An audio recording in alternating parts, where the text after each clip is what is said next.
day 936 of the Trump administration, and as the headline writers put it tonight, the president blinked. He has apparently yielded to the markets and just about all members of the business community, and he's backing off his threat on tariffs on imports from China. They were to take effect in just 3 weeks, but would be delayed now until December 15th.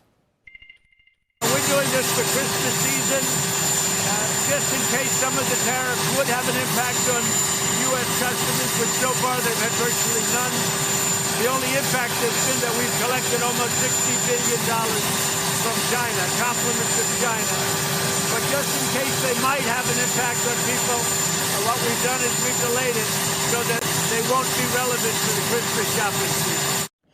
Trump's own trade rep filled in the details. The products affected include cell phones, laptop computers, video game consoles, certain toys, computer monitors, certain footwear and clothing. Tariffs are passed on to consumers who pay the costs. The president has been pushing the opposite notion that somehow China would pay for the tariffs. They pour money into their system. They pour it in. And because they do that, you're not paying for those tariffs. China's paying for those tariffs. Our people haven't paid, so we're taking in many billions of dollars. We're taking in billions and billions of dollars from China. They're paying us billions and billions of dollars of tariffs, which is fine with me. Here's how our friends over at the Associated Press put it tonight. Quote, by delaying higher tariffs on consumer goods, Trump is tacitly acknowledging that his import taxes stand to squeeze American households. Trump's ongoing trade war with China has had a consistent impact on the economy and the stock market, which has dropped with each of his previous announcements of tariffs.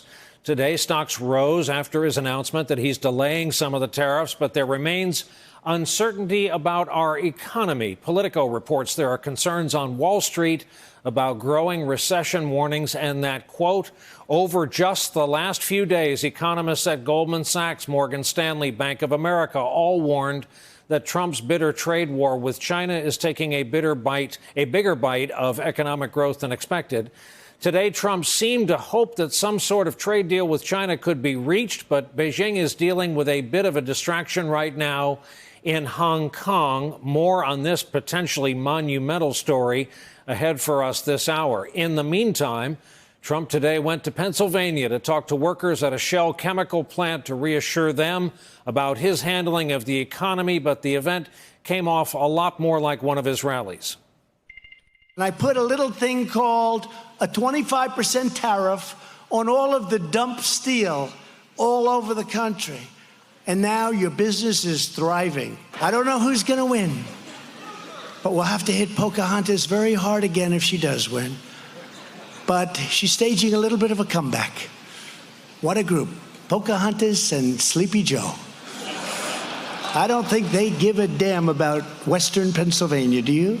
This thing is costing me a fortune being president. It's probably costing me from $3 to $5 billion for the privilege of being, and I couldn't care less. I don't care. You know, if you're wealthy, it doesn't matter. I just want to do a great job. Hey there, I'm Chris Hayes from MSNBC. Thanks for watching MSNBC on YouTube. If you want to keep up to date with the videos we're putting out, you can click subscribe just below me or click over on this list to see lots of other great videos.